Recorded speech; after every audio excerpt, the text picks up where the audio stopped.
실제로 이제 백악관의 암호화폐 규제 방향성과 또 업계 반응들도 한번 짚어주시면요. 저희가 시장 이해하는 데 좀 도움이 될 것 같습니다.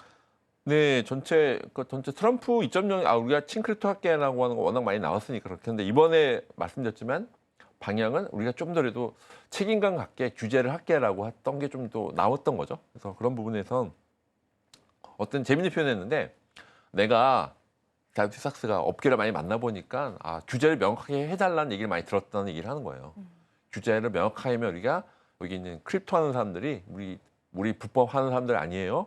법을 잘 지킬게요. 이렇게 얘기했던 거죠. 그러니까 대신에 이제 규제가 명확하지 않았다는 게 또 포인트였거든요. 그래서 이거는 어떻게 보면 또 나쁜 건 아니라고 생각해요. 왜냐면 정확한 규제를 정확하게 해주면 그걸 지키면 되는 거잖아요. 근데 이제까지는 크립토 했던 사람들이 불법 하는 사람들이 너무 많아라고 하는 게 사실 미국도 그런 이미지가 없진 않았거든요. 그래서 그런 것들은 지킬게라고 했던 거라서 사실은 백악관에서는 규제를 얘기를 들어보니까 규제를 명확하게 하는 걸 또 얘기를 많이 들었어요. 그래서 우리가 규제를 명확하게 할게요라고 또 하는 거라고 보시면 될 것 같습니다. 좋습니다. 그러면은 사실 이제는 우리가 규제 쪽에 좀 초점을 맞춰서 이야기를 해보자면요.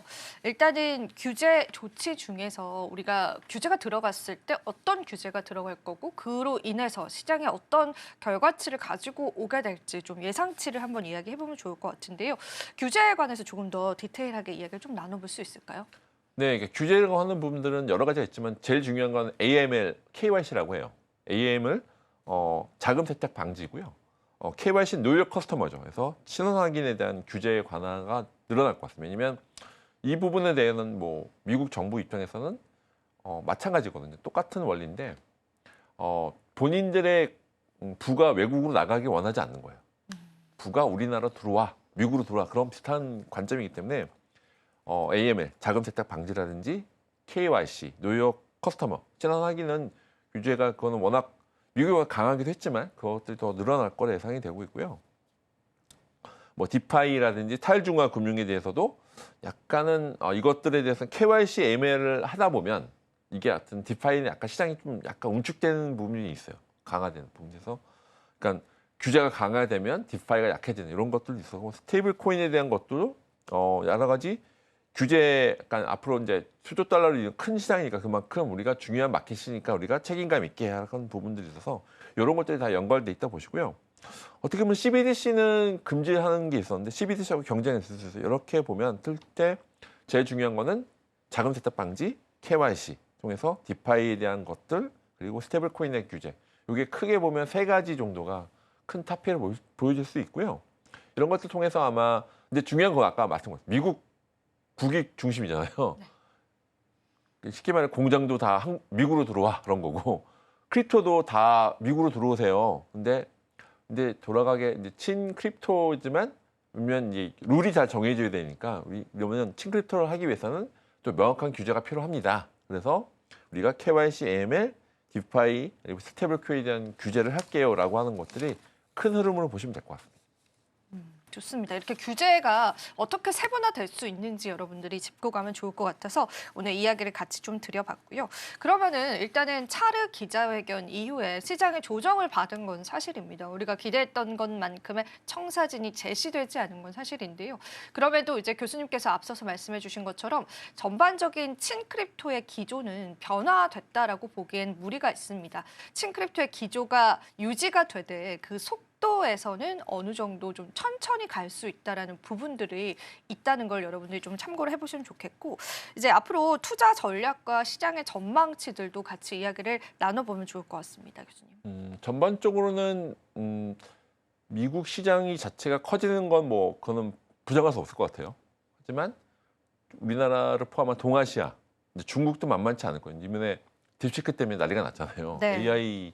근데 지금 중국이 딥시크만큼 AI뿐만 아니라 이런 크립토도 굉장히 강한 면이 있거든요. 그래서 아마 이쪽 시장은 미국에 대한 부분들도 있지만 또 동아시아, 아시아에 대한 부분도 좀 좋고 사실은 미국이 워낙 주도하겠다고 하는 거 아까 이제 말씀드렸지만 사실 미국 우선주의라고 하는 것들이 베이스가 이제 시장에서 이제 알게 되면 어떻게 될까요?